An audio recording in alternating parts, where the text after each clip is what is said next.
Okay, kids, we are back, and I found the part. It was, tighten this screw here.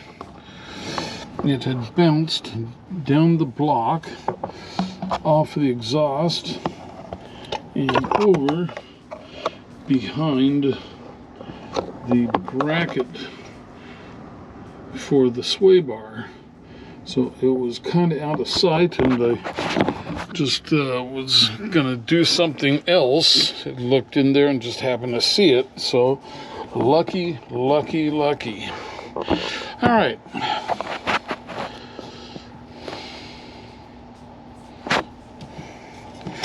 We are going to get this left head installed today. So that is going to be the big exciting thing. If I can get everything here. Tighten the light bulb down. I don't know why, but that thing keeps coming loose. And I need to get it far enough back here that it's out of the way if I want to bring the head in. And these need to get out of the way.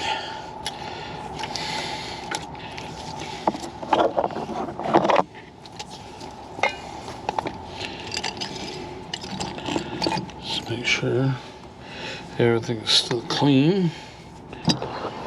Checking the cylinders here.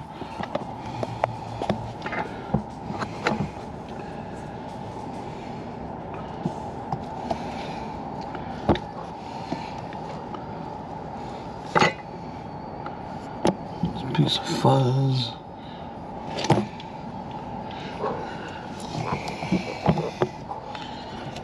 Okay, we look good to go.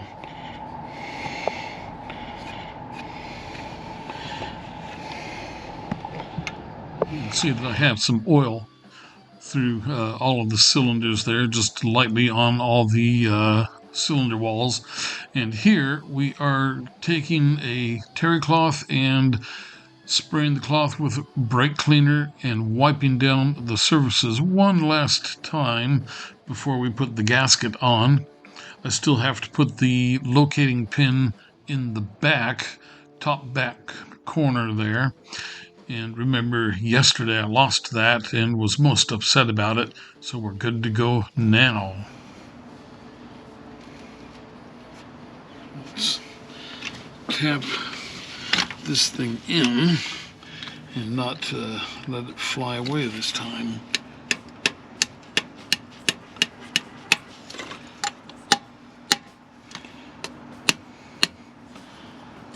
Okay. All right, this time we're not losing it.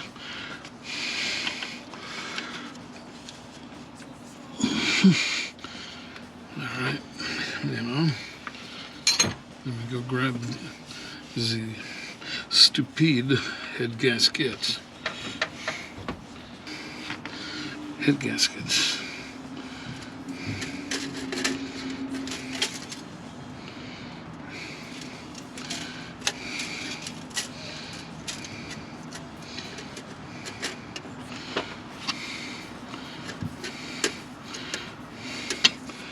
You gotta get your butt in there. There. There.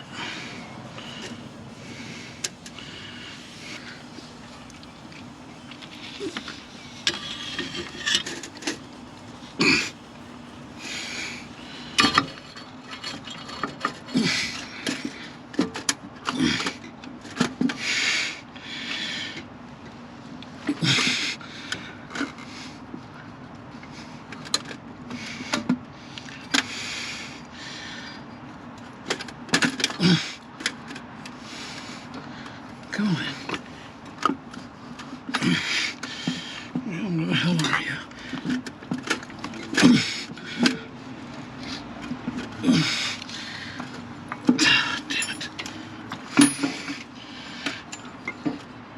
Damn it. Gotta get in there.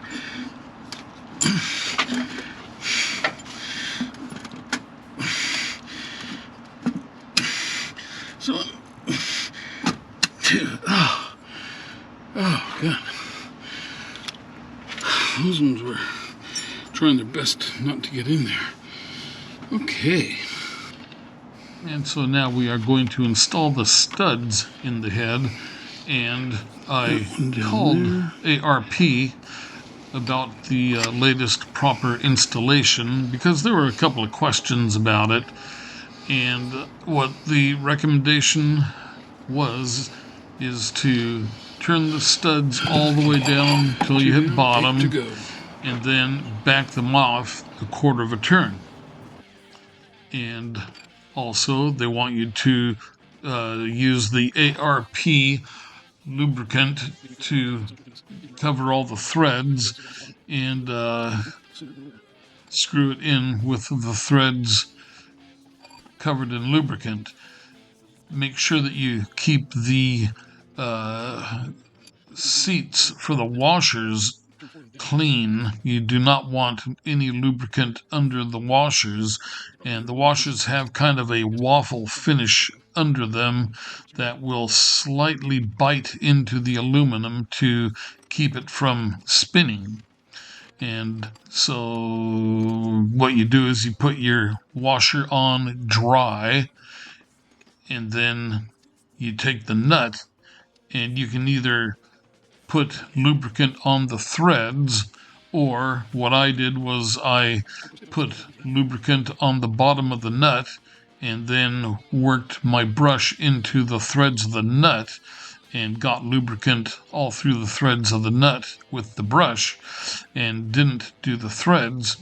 And that way you still get the nut going on with lubricant, but you don't have a whole blob of lubricant that stays in there to mix with your oil, because I guess that it's not a good thing to have the lubrication mixing with the oil because it has little particulates in it, and particulates are the enemy of Ford modular engines because of the small passage in some of the locations, like the timing chain oiler. Alright. So we are there. I've got a tool to tighten the studs down. Studs all the way down. What I'm going to do is turn them down, then back them off a quarter. Turn. Then I'm going to put the nuts on, and I'm going to tighten these middle 6 first.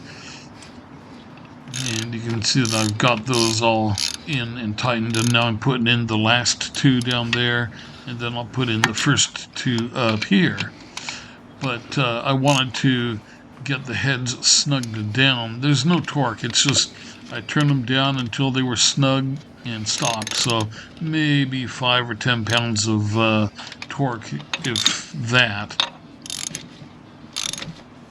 But I wanted to get the heads down and seated, because when you slide the bolts, studs down, there's the slight chance that some of that lubrication can squeeze off or scrape off in between the head and the block. And I don't know that it is a serious problem, but it's not a problem that you need to have if you don't need to have it. So I tightened the head down, and that closed up any gap between the head and block and the gasket. And the gasket is a Cometic MLX, and it is quite a bit thinner than the equivalent Felpro gasket that I was going to use that came in my kit. And then also the Cometic is $163 each for the gaskets. So they're pricey, but what I like about them is they have a double O-ring after. And the technical difficulty. Felpro has a single ring or ridge between cylinders. So a full O-ring around each cylinder is better than a single ring. And the Cometic is also a 3-layer gasket, the Felpro is a 4-layer gasket. So anyway, right now we are, I'm just finishing tightening down the studs. I'm going to turn them and then back them off, tighten, back it off a quarter, and get all of those done. Then I am going to put the washers on and the nut. Gotta lubricate the nut and run it down hand tight.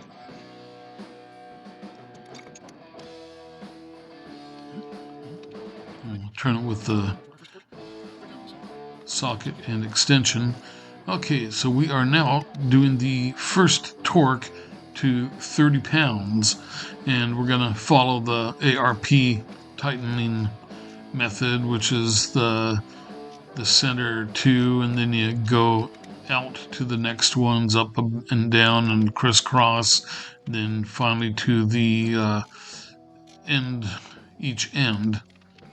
So we are going to finish torquing here in just a second, and then I'm going to come back and retorque because the middle 6 bolts, once you get everything torqued down initially, each bolt, the first bolts hold it down, and then the next bolts hold it down even more precisely, so you're making up for that precision.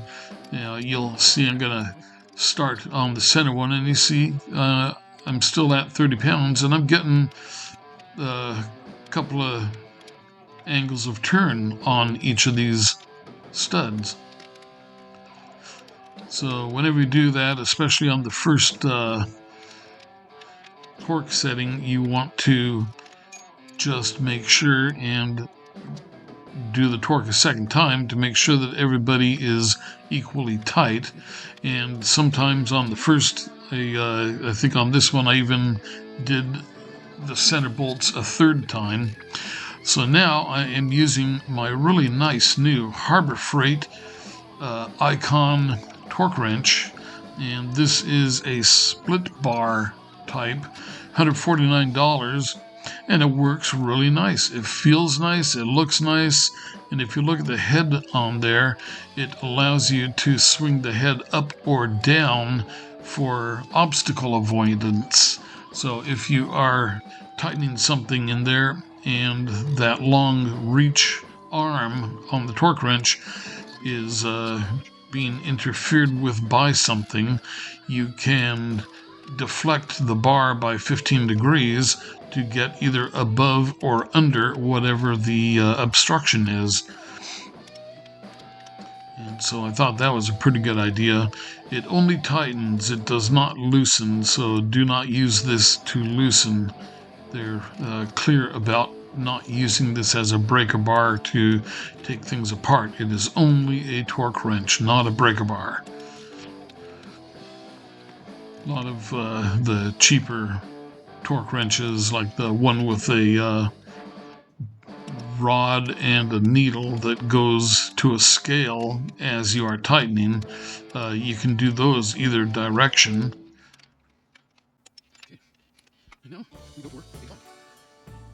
Okay, so I've got 60 pounds done, and I'm resting there for some reason, but okay, I was setting the wrench to go to 85 pounds, and I think I actually set it to 86. And so I'm going to do the same thing here again, run everybody down, and then come back to the center and retighten those. I actually run out of memory card here in just a minute, and so I do finish the initial or the final torque here at 85 pounds, but I'm not going to have any more memory card left to show coming back and going over things a second time to make sure that everything is at 85 pounds. But yeah, I sure do like this torque wrench. That That is really nice. Okay, there I am going over things a second time, and you can see that it's good. Okay, I'm trying to put the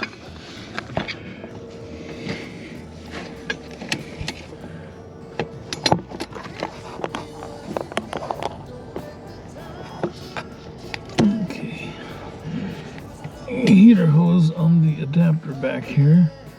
And good, everything is just right.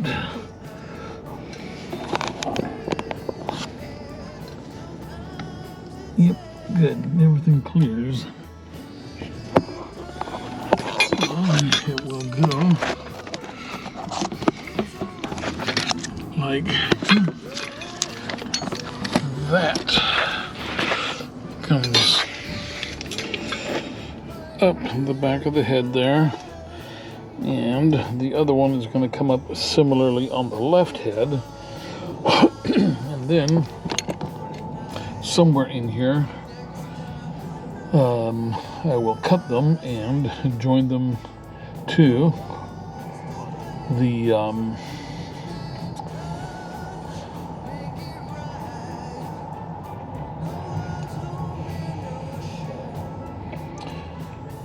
pipe that goes into the return line to the water pump, which is right here. See that little nipple there? That's the return for the hot or the water pump. Okay.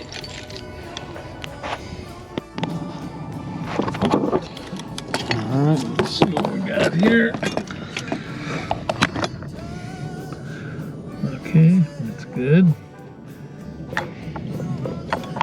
What's this side doing here?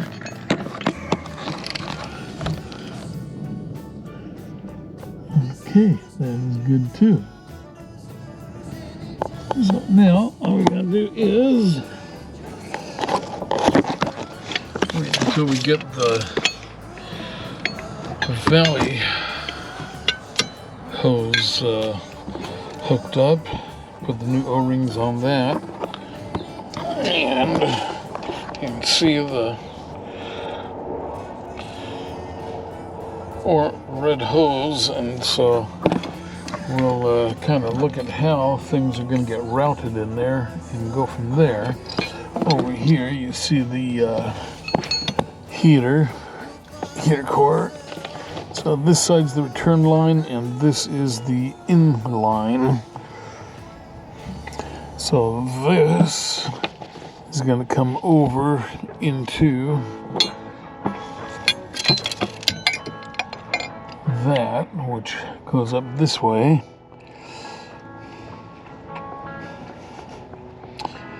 And yeah, we'll just have to see how this works out.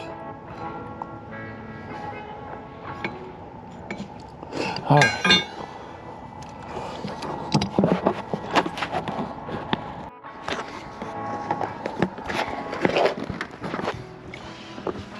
Alright, it was fun, but we got everything back together. The exhaust is bolted up, if we can see it. I don't know if we can see it here from this angle. But headers are there, looking nice. Heads are all on. Everything's looking good.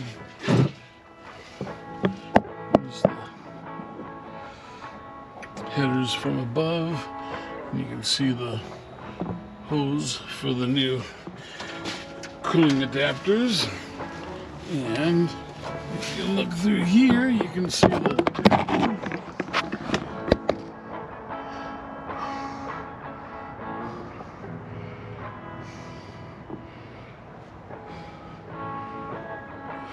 exhaust manifold header bolted to the pipe, and the exhaust pipe and header matched up pretty good. They bolted right together, so Gibson was good for the word on that. Okay, that's it for today. I am packing up. It's been a rough one. A lot of stuff done today. All right.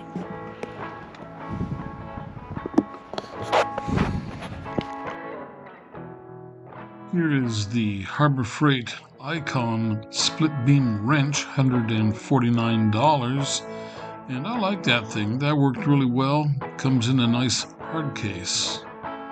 This is the part that I could not find yesterday, and it held me up a whole day. The locating pin, dowel pin. And this is the engine with both heads on it finally. See you on the next video.